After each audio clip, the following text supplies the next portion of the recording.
разговараме со Александар Јовевски, кој вечерва во Прилеп го промовира, односно е на концертна промоција на албумот Од колено на колено. Па воведете не во процесот на создавањето на албумот. Така. Па би рекол процесот на создавањето уште од многу одамна, идејата и желбата постоеше уште од многу одамна, меѓутоа сме дел од многу етно проекти, од многу убава македонска музика и си чекаше свој момент на создавање на албумот. Нели како што споменав, си тлееше идејата, се собираа идеите, кои песни се одбираа ќе бидат на самиот албум. На самиот албум има авторска музика на која базата е нормално македонскиот фолклор, не смееме да го сквернавиме. Меѓутоа треба да оставиме нешто во времето што живееме, нешто наше, за понатамошните генерации нормално да учат од нас како што ние сме учеле од многу знаени и незнаени уметници. Така да албумот го снима во 2022 година.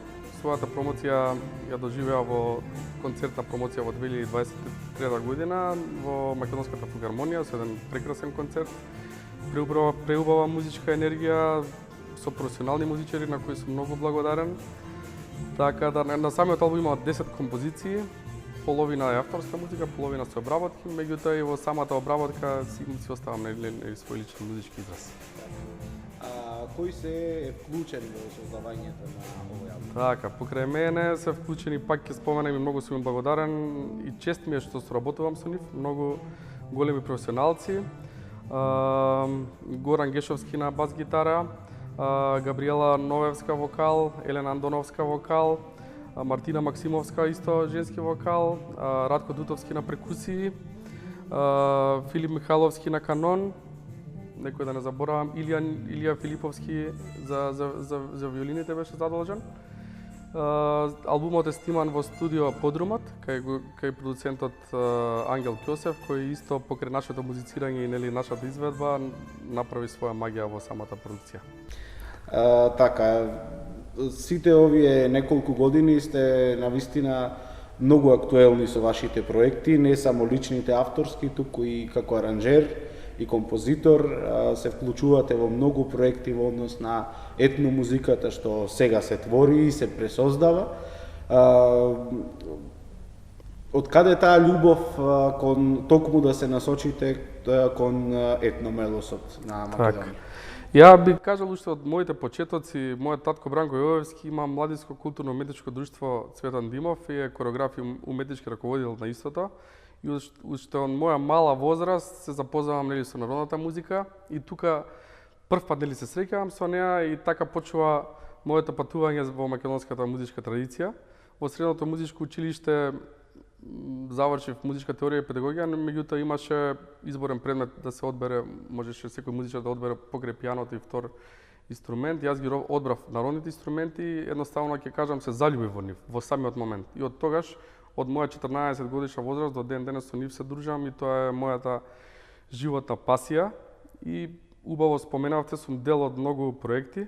Покрај тоа што музицирам концертни, многу ми исполнува самото творење, самиот почеток на стварање на мелодијата, на композицијата. Тука ептен сум тој Александар Јовевски.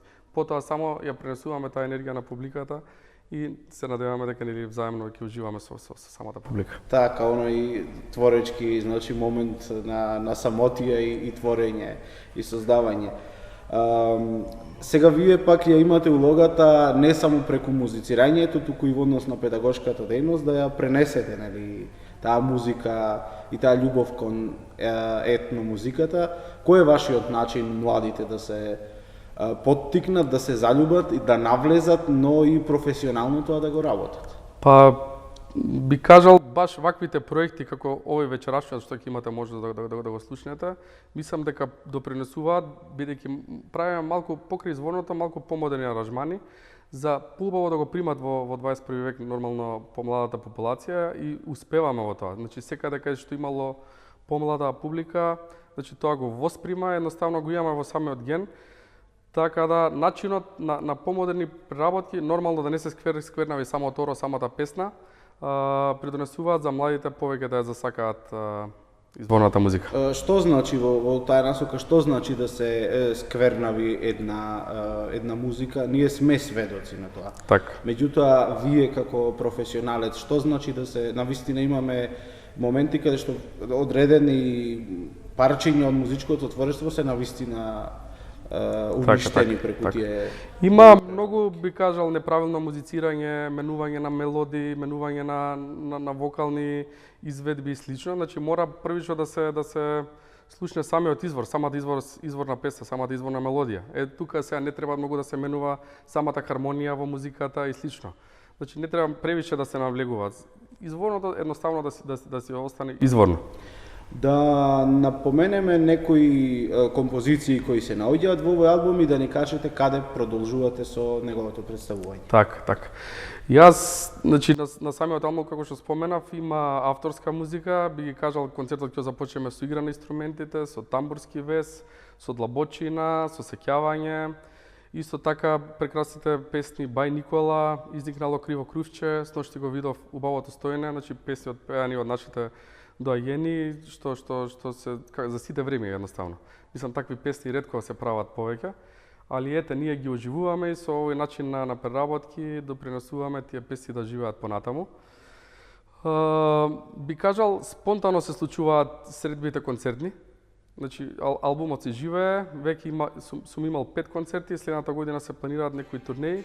Меѓутоа, јас говорам како музичар, музиката ја живеам секој ден, не само во смисла на од колено на колено, него во сите тие што ги спомнавте, преработки, соработки. Едноставно музичар е сестран и сета таа музика се излегува на веделина, дали на концерт, дали на радио, дали на телевизија, на медиуми и слично.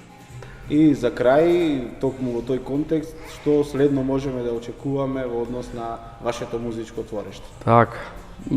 Пред непол месец дена, само тоа би кажал, имаше Габриела Новевска промоција концерта на својот материјал на кој јас го имав задоволството да бидам аранжер на истиот. Прекрасен концерт, исто ќе биде на македонската телевизија презентиран наскоро. Исто така соработувам со многу уметници од Македонија. За Джелио Дестановски, за релажијата од Националниот ансамбл Танец подготвуваме албум, во моментов снимаме во студио. Сузана Спасовска, прекрасната фолк дама наша, исто промовираше албум на кој што јас имав исто задоволството да го сработам целиот, така да многу сме активни и се надевам дека ете нашата желба ќе трае и волја и ќе се бориме за уметноста.